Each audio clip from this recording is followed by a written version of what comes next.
talking about, Denny Hamlin.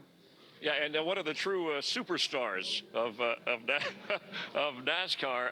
You're more a J. Cole guy, right? Stay above, avoid the fray. No, that's the opposite of you, I guess. But thanks for that's a band as well. That's it.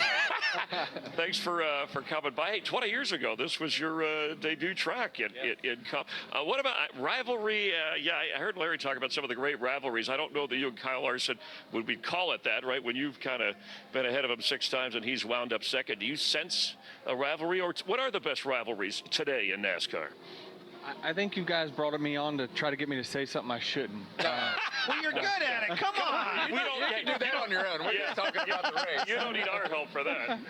No, I think rivalries naturally happen because you race against the same person over and over and over again, and Kyle's always up front. And so I think that to me it's a friendly rivalry, and but it's one that we seek each other out to beat each other because I believe that he's the best guy out there. So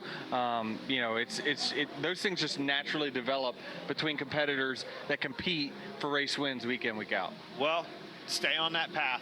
We're at Kansas Speedway, left over what 2 cars were up front talking about the win.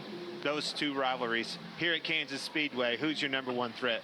I think it's the 5 of Kyle Larson. I mean, when you look at kind of his history on the mile and a halves, especially this year at Vegas and others, Hendrick has dominated the mile and a halves, and we've been good at the other tracks. And so I think that this is a track that certainly we've been very good at with the 11 car in particular.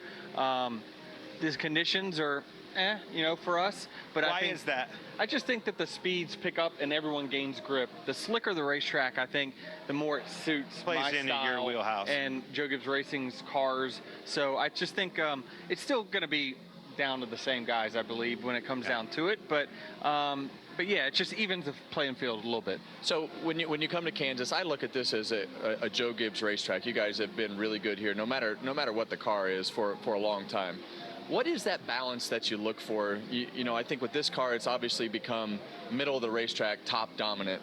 Can't really use the bottom as much as you used to. So how do you balance your car out through that run? What are you looking for in your car taking off as far as the balance and how it ends? Well, I want to be able to run speed where no one else is able to run speed. So when in practice, I make sure that I run the middle of the racetrack because everyone's going to want to run top. Everyone can run fast up top, but can you get your car to run the same lap time when you move down to the bottom of the racetrack? That's going to be the key because we're going to catch lap cars. They're going to be running up top. Does it slow you down to have to move to a different lane? And I make sure that my car runs the same speed no matter what lane. So we've been talking a lot about blocking this week and the term air blocking. At this racetrack, I've explained it to these guys to be a little bit harder because you have that option of a different lane. Explain to the folks at home just the difference in that guessing game going in the corner. Everybody knows you want to run the top, but how do you kind of disturb that guy behind you? Yeah, I mean, I'm not the best at it. I don't think I'm one of the top guys at air blocking. I think there's a few that are really, really good.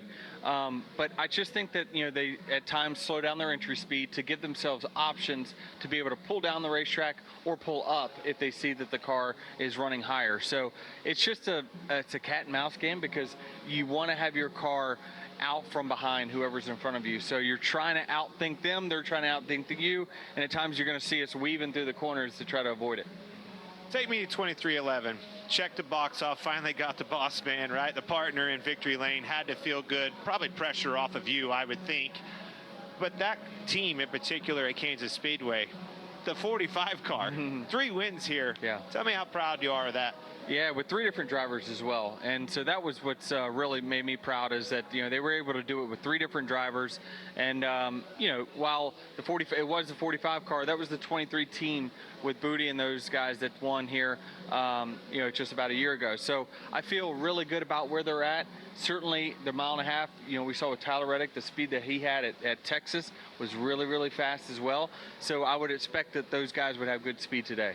Already 3 wins this year. I think it was last year you won your first race of the season here and then went on, right, to win 3 for a total. So how having those in the bank, Denny, how does that set you up for the rest of the season for that ultimate goal? Does it feel like your 8-win season? That's what it at least looks like on paper. It feels that way for sure.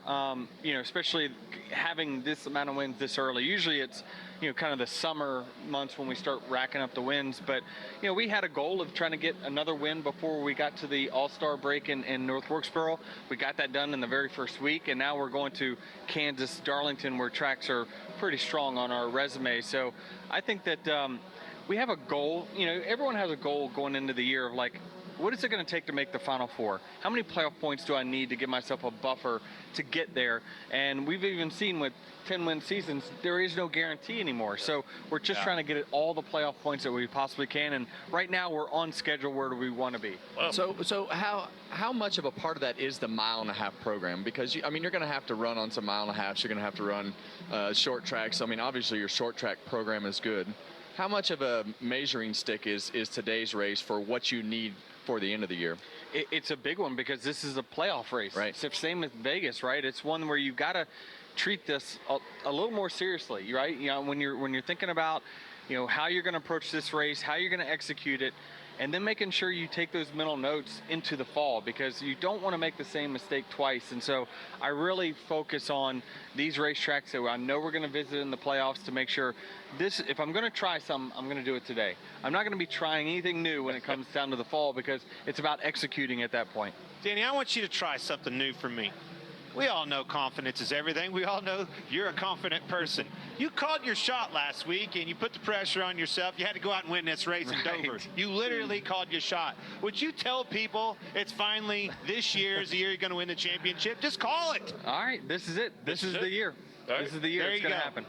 Championship You can year. thank me later. All right. So- All right, or blame him. Or later. blame, yeah. Yeah, I think only 54 wins, by the way, career-wise. Moving up the list means a lot to you, I'm sure, with the names. I got a we're ways seeing. to go to catch this So, one. Though. Not far. That's Just all go right. right past me. Is that on your goal list? I know the championship is. Of course. Yes, I mean, you I have just a certain think, number. Yeah, you look at the names that have won a lot of races, and it's the best of the best, in my opinion. So, anytime you can put yourself in the same name in the same hat with those guys, it's just, it's surreal to me because I grew up watching them. All right, and he's the only guy to have led in every race and keep the wins going. Thanks for coming by. I always enjoy talking you. to you. Thanks, man. Nothing Good luck. controversial there, really, except he's going to win.